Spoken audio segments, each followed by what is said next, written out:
Kita lagi berada di pusat listrik Tenaga Bayu yang berada di Kabupaten Jeneponto.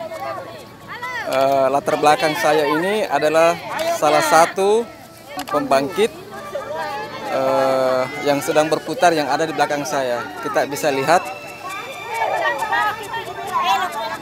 Dan di belakang saya juga terbentang pusat listrik Tenaga Bayu dan hamparan padi yang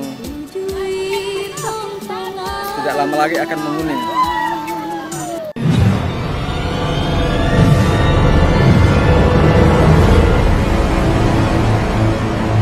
Assalamualaikum warahmatullahi wabarakatuh.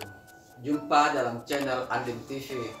Sebelum Anda menyaksikan tayangan kami, mohon kiranya agar like, share, subscribe, dan jangan lupa menekan tombol lonceng agar Anda tidak ketinggalan informasi dari kami. Terima kasih. Assalamualaikum warahmatullahi wabarakatuh. Sahabat Andim TV dimanapun Anda berada, tayangan yang Anda saksikan pada kali ini adalah perjalanan kami menuju pusat listrik atau pembangkit listrik Tenaga Bayu atau disingkat dengan PLTB yang berada di Gandrang Batu, Sulawesi Selatan. Kami berangkat bersama dengan rombongan sebanyak 10 unit mobil dari Makassar pada hari Ahad 14 Maret 2021 sekitar jam 9 pagi, dan itu tiba pada pukul 12 siang di Jeneponto dengan menempuh perjalanan sekitar 100 km. Nah, ini adalah suatu perjalanan yang cukup melelahkan. Nah, sebelum ke lokasi PLTB, kami mampir di sejenak di salah satu acara pernikahan, kemudian melanjutkan perjalanan ke lokasi tujuan di Gandrang Batu sekitar jam 15 siang atau jam 3. Nah, dalam perjalanan kami terhalang hujan yang lebat, sehingga kami dalam satu mobil itu tertinggal dari rombongan dan jarak pandang juga memang agak kabur jadi sehingga kami terjebak dan kehilangan jejak. Sementara itu diperparah lagi dengan signal yang tiba-tiba menghilang, sehingga kami tidak bisa mengontak siapa-siapa dan kami tidak tahu apa yang kami mau lakukan. Kami juga mau maju tapi tidak tahu arah kemana karena arah tujuan kami semakin menjauh dari lokasi. Padahal lokasi tujuan kami ada di samping kami, cuma akses ke dalam tidak ada karena memang membentang sawah yang tidak lama lagi akan menguning jadi himbang jelang. Nah, akhirnya kami putuskan untuk balik lagi ke Makassar. Tetapi ketika mau memutuskan ada pergerakan kendaraan sedikit, tiba-tiba itu signal muncul dan tak ada telepon masuk, sehingga kami mendapatkan arah untuk menuju ke lokasi tersebut padahal sebenarnya kami balik tadi mungkin kami tidak akan tiba di lokasi tujuannya. Nah, kami pun mampir karena hujan lebat, jadi kami mampir persis di ujung akses masuk ke dalam lokasi PLTB Tolo itu Nah, di kampung Pamisurang Pamisurang. Nah, jadi di situ ada salah satu rumah dari warga kami di Makassar. Kebetulan punya keluarga di situ dan kami mampir sejenak di situ dan sekaligus melaksanakan salat asar. Nah, begitu hujan dan sudah bersahabat, artinya sudah mulai reda, kami pun kemudian melanjutkan masuk dalam lokasi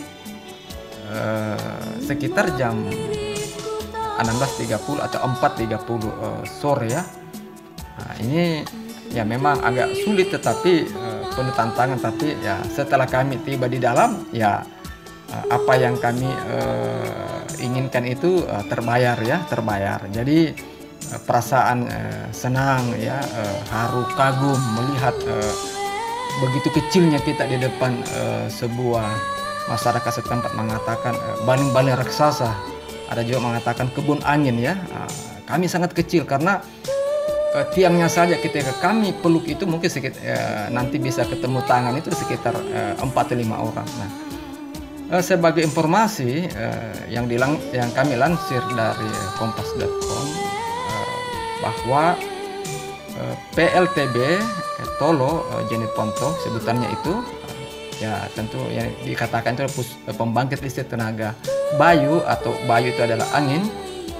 Ini memiliki kapasitas 72 MW ya. Nah, dan ini telah mencapai commercial operation date itu pada 21 November 2018. Artinya bahwa kapasitas listrik yang dihasilkan itu sudah dapat dikomersialkan ya kepada masyarakat ya. Nah, pembangunan PLTB ini itu melibatkan sekitar 950 pekerja. Nah, ini banyak manfaatnya juga ya, karena mampu menyerap tenaga kerja. Dan itu 97% diantaranya adalah tenaga kerja Indonesia ya. Jadi 3% lainnya itu adalah tenaga kerja asing. Jadi sangat sedikit. Jadi ini memang yang kita harapkan bahwa bagaimana sebuah program pemerintah khususnya yang dibuat oleh Bapak Jokowi ini mampu memberikan solusi dalam hal ketenaga kerjaan atau bidang-bidang ekonomi yang lainnya supaya ekonomi ini akan bertumbuh. Sementara itu tingkat komponen dalam negeri sebesar 42%. Ya tentunya ke depan ini akan ditingkatkan karena ini juga merupakan hal yang baru juga sebenarnya di Indonesia dan dapat dikatakan yang terbesar di Asia Tenggara ya. Dan tidak semua negara memiliki fasilitas semacam ini ya. Walaupun teknologinya ada, tetapi kalau alam tidak mendukung ya tentu tidak bisa juga, karena turbin ini pusat ini digerakkan dengan menggunakan tenaga angin ya. Nah itu. Nah kemudian PLTB Tolo ini memiliki 20 winds ya, turbin generation WTG ya. Dengan ketinggian, nah ini satu turbin ini memiliki ketinggian 133 meter. Wow, tinggi sekali ya. Ini lebih panjang dari lapangan sepak bola. Dan dengan panjang baling-baling 63 meter. Wah, ini dibayangkan ya. 63 meter ini. Jadi dapat kita bayangkan bagaimana besarnya turbin itu ya. Dengan kapasitas masing-masing ya, setiap turbin itu adalah 3,6 megawatt ya. Nah, listrik yang dihasilkan itu kemudian disalurkan ke sistem transmisi PLN dengan tegangan 150 kV ya. Ini luar biasa juga ya. Namun ada satu yang lebih menarik juga, bukan cuma dari sisi komersialnya kemampuan membangkitkan listrik, tetapi ide ini sebenarnya cemerlang karena dapat mampu mereduksi emisi gas rumah kaca sebesar 167 juta dolar AS. Wah, ini luar biasa sekali. Nah, ini kita sebagai masyarakat Sulawesi Selatan tentu berterima kasih juga, karena tentunya ini tidak terlepas dari keterlibatan pemerintah dan khususnya juga adalah putra Sulsel yaitu Bapak JK ya. Nah, tentu itu adalah memiliki kontribusi tersendiri kepada pembangunan di Sulawesi Selatan. Nah, ini adalah juga hal yang sama juga dilakukan di Sidrap. Nah, tapi pada kesempatan ini kita hanya mengunjungi PLTB Tolo yang ada di Jenit Ponto. Ya, mungkin ada kesempatan lain kita akan juga mencoba melihat bagaimana situasi yang ada di Sidrap. Nah, jadi patutlah kita bersyukur kehadirat Allah Subhanahu wa taala Tuhan Yang Maha Kuasa dan kepada segenap pemerintah, baik pemerintah kabupaten, provinsi maupun pusat, atas inisiasi dan menghadirkan sebuah pusat listrik tenaga baru di daerah kita. Bukan tidak hanya bermanfaat dari sisi ketahanan energi dalam hal listrik, tapi juga mengundang multiplier efeknya, yaitu wisata ya. Jadi bisa menghidupkan sebenarnya sentra-sentra industri yang ada di situ, kerajinan. Tetapi selama ini saya belum melihat sebenarnya ada itu, tetapi pengunjung itu cukup banyak ya.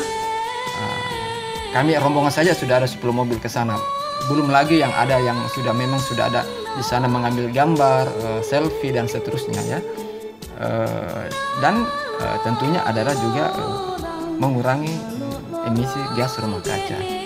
Ya, semoga kita berharap bahwa perekonomian semakin baik ke depan, dan program-program infrastruktur yang